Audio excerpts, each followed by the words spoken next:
Welcome to this week's edition of Weekly Digest, your front row seat to the policies, programs, and people shaping Guyana's development journey. Each week, we go beyond the headlines to follow ministers of government as they implement the administration's agenda, one step, one story, and one community at a time.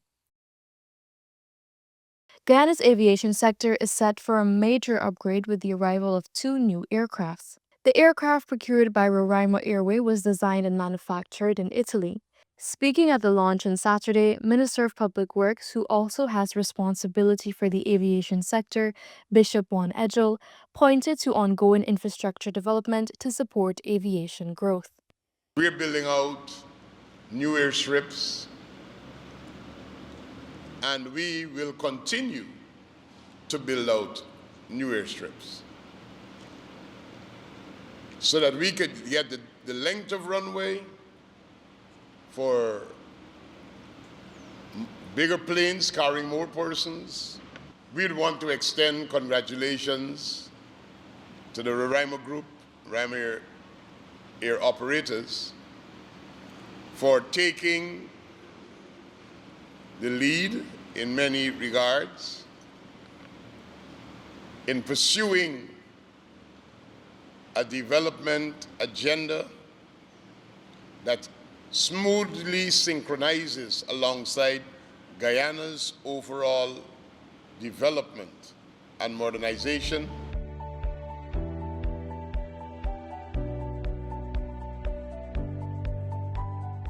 A sum of $14.4 billion is being invested to upgrade a series of access roads along the east coast of Demerara to improve traffic flow.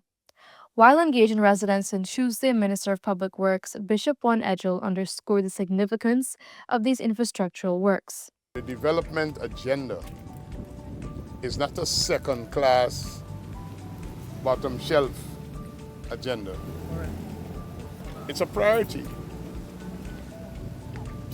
Most of us have family in the United States and Canada. You know how those countries develop? They build the roads. And once you build the roads,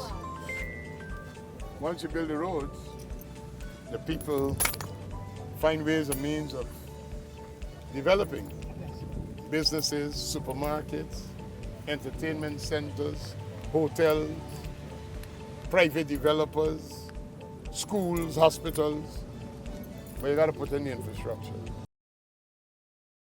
About 100 learners will benefit from the newly commissioned non-parole nursery school along the East Coast corridor. Prior to the school's construction, pupils had to travel to Melanie Damishana or Enterprise to receive their nursery education. Minister of Education Premanik Chand commissioned the facility recently.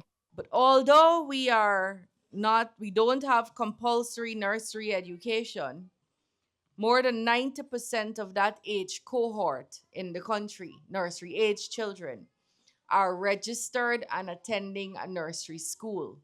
And that is the highest for the Commonwealth Caribbean here in Guyana. 37 more community service officers have completed training in tractor operation and maintenance. Minister of Amerindian Affairs Pauline Sukai pointed out that the newly trained CSOs will now serve their community more impactfully. It is also very useful when you participate in our training, that when you go back to your village and you are attached as a CSO, that you can provide service to your community. A national suicide surveillance system has been launched by the Ministry of Health. Its aim? To tackle suicide and mental health cases across the country. Through the system, data will be recorded when a confirmed mental health case or attempted suicide is reported. Minister of Health Dr. Frank Anthony said that this system was necessary to continue the efforts being made to curb the suicide rate. We recognize that we had challenges with suicide. For many years, Guyana had high suicide numbers. And we wanted to also have a very special focus on reducing the cases of suicide. The Ministry of Human Services and Social Security commissioned its first Brave Center for Men at the West Central Mall, Lenora, West Coast Demerara on Tuesday. The center aims to empower and heal men as the ministry embarks on a plan to create safe spaces for men.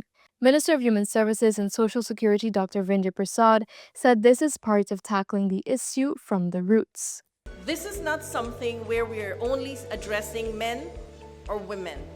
We are addressing each person, all ages, every community, our entire country. That's it for this edition of Weekly Digest. We'll see you next week with more stories from the heart of government.